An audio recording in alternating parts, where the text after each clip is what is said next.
Welcome students to our today's new video. आज हम antenna ड्यूडरॉफ pathway पढ़ने वाले हैं।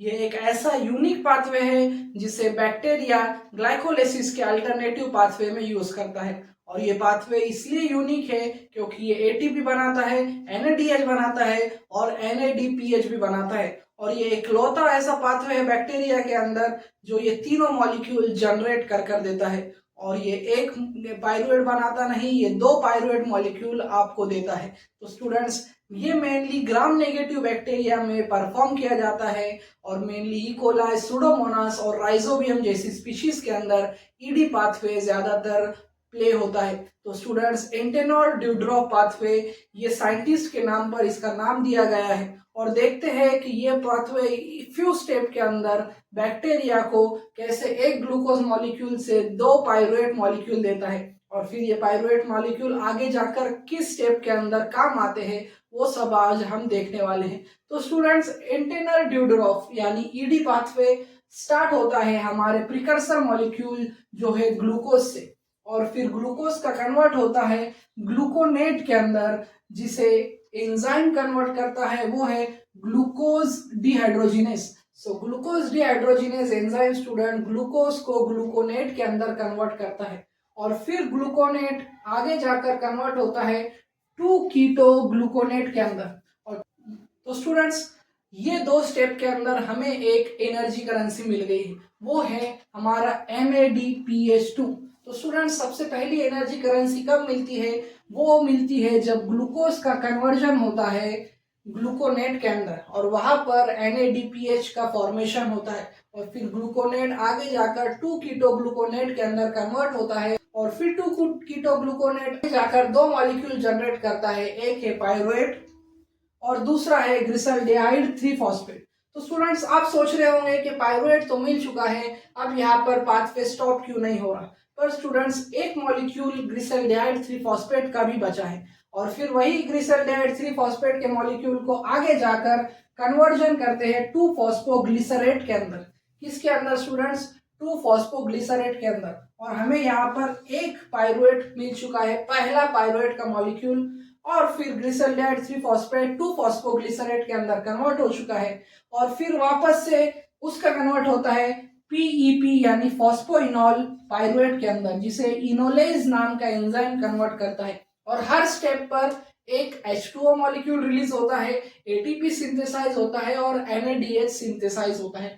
तो स्टूडेंट्स, अब फॉस्फोइनॉल पाइरुवेट कन्वर्ट होता है पाइरुवेट के अंदर, जो पाइरुवेट का दूसरा मॉलिक्यूल है, और इस यहाँ पर एंजाइम इन्वॉल्व है पाइरुवेट काइनेज जो ATP फॉर्म करता है। तो हमें ATP का एक मॉलिक्यूल मिल चुका है, NADPH का एक मॉलिक्यूल मिल चुका है और फिर आगे जाकर पाइरुवेट एसिटिल कोए में कन्वर्ट होता है, या हमारा पाइरुवेट को दोनों पाइरुवेट मॉलिक्यूल को एसिटिल कोए के अंदर कन्वर्ट कर दिया जाता है और फिर ये TCA के अंदर एंटर होता है।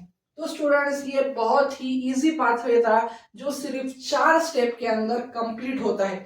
सबसे पहले ग्लूकोज का मॉलिक्यूल आता है जो ग्लूकोनेट के अंदर कन्वर्ट होता है, वहां पर हमें NADPH मिलता है। ग्लूकोनेट 2 कीटो ग्लूकोनेट के अंदर कन्वर्ट होता है, 2 कीटो ग्लूकोनेट एक पाइरुवेट मॉलिक्यूल देता है और एक ग्लिसरॉल्डिहाइड 3 फॉस्फेट का मॉलिक्यूल देता है और फिर ग्लिसरॉल्डिहाइड 3 फॉस्फेट 2 फॉस्फोग्लिसरेट के अंदर कन्वर्ट होता है और फिर 2 फॉस्फोग्लिसरेट फॉस्फोइनॉल पाइरुवेट के अंदर कन्वर्ट होता है और फॉस्फोइनॉल पाइरुवेट पाइरुवेट के अंदर कन्वर्ट होता है। और इसी तरह से हमें दो मॉलिक्यूल ऑफ पाइरुवेट मिल जाते हैं और फिर दोनों मॉलिक्यूल पाइरुवेट को एसिटिल कोए में कन्वर्ट करने पर TCA के अंदर ये एंटर हो सकता है। तो स्टूडेंट्स, आप सोच रहे होंगे बैक्टीरिया के पास EMP पाथवे यानी हमारा ग्लाइकोलाइसिस पाथवे तो है ही, पर ED पाथवे क्यों यूज करना? क्योंकि स्टूडेंट्स, हमारे ग्लाइकोलाइसिस पाथवे के अंदर हम ATP जनरेट करते हैं, NADH जनरेट करते हैं, पर NADPH जनरेट नहीं होता। यहाँ पर हमें हम अगर इसका कैलकुलेशन एनर्जी करेंसी देखें कितनी मिली है, हमें एक ATP मिला है, एक NADPH मिला है और एक NADP मिला है, NADH मिला है और दो पाइरुवेट के मॉलिक्यूल मिले हैं। ये किसके यूज करने पर मिले हैं स्टूडेंट्स? एक 1 मॉलिक्यूल ऑफ ग्लूकोज, एक ग्लूकोज के मॉलिक्यूल को ईडी पाथवे के अंदर एंटर करने पर हमें एक एटीपी, एक एनएडीपीएच, एक एनएडीएच और 2 पायरुवेट मॉलिक्यूल मिलते हैं, जिसमें से एटीपी और एनएडीएच एनर्जी करेंसी के रूप में यूज होते हैं। और जो एनएडीपीएच है स्टूडेंट्स, ये एज अ एंटीऑक्सीडेंट सेल के प्रोटेक्शन में काम आता है और सेल को oxidative stress, reactive oxygen species से प्रिवेंट करने का काम करता है। वो है हमारा एनएडीपीएच। और फिर 2 पायरुवेट मॉलिक्यूल चले जाते हैं टीसीए के अंदर। तो स्टूडेंट्स, ये एक पाथवे परफॉर्म करने से, यानी एक ग्लूकोज के मॉलिक्यूल को कन्वर्ट करने पर हमें 4 मॉलिक्यूल मिलते हैं, जो अलग अलग जगह पे एनर्जी भी देते हैं, प्रोटेक्शन भी करते हैं और अल्टरनेटिव एनर्जी पाथवे के अंदर एंटर भी होते हैं। इसीलिए bacteria, mainly gram negative bacteria, ज्यादातर ईडी पाथवे परफॉर्म करते हैं और ईडी पाथवे सेल को प्रोटेक्ट करता है, बढ़ने में मदद करता है। इसलिए ई कोलाई और सुडोमोनास के कंटेमिनेशन जो होते हैं, इनकी ग्रोथ बहुत फास्ट होती है और इनकी कंटेमिनेटेड और इनसे रिलेटेड डिजीज जल्दी क्योर नहीं होती, क्योंकि ये जल्दी मल्टीप्लाई करते हैं। और उसके पीछे का कारण हमारा ईडी पाथवे, जो ग्लूकोज को ग्लूकोनेट से 2 कीटोग्लूकोनेट, 1 पायरुवेट, 1 ग्लिसरॉल्डेट, 3 फॉस्फेट और फिर से कन्वर्ट कर 2 पायरुवेट मॉलिक्यूल दे देता है। और ऐसा यूनिक पाथवे बैक्टीरिया क्यों ही छोड़ेगा। तो स्टूडेंट्स, ये था एंटेनर ड्यूडोरॉफ पाथवे, जो ज्यादातर बैक्टीरिया के अंदर और ग्राम नेगेटिव बैक्टीरिया के अंदर परफॉर्म किया जाता है।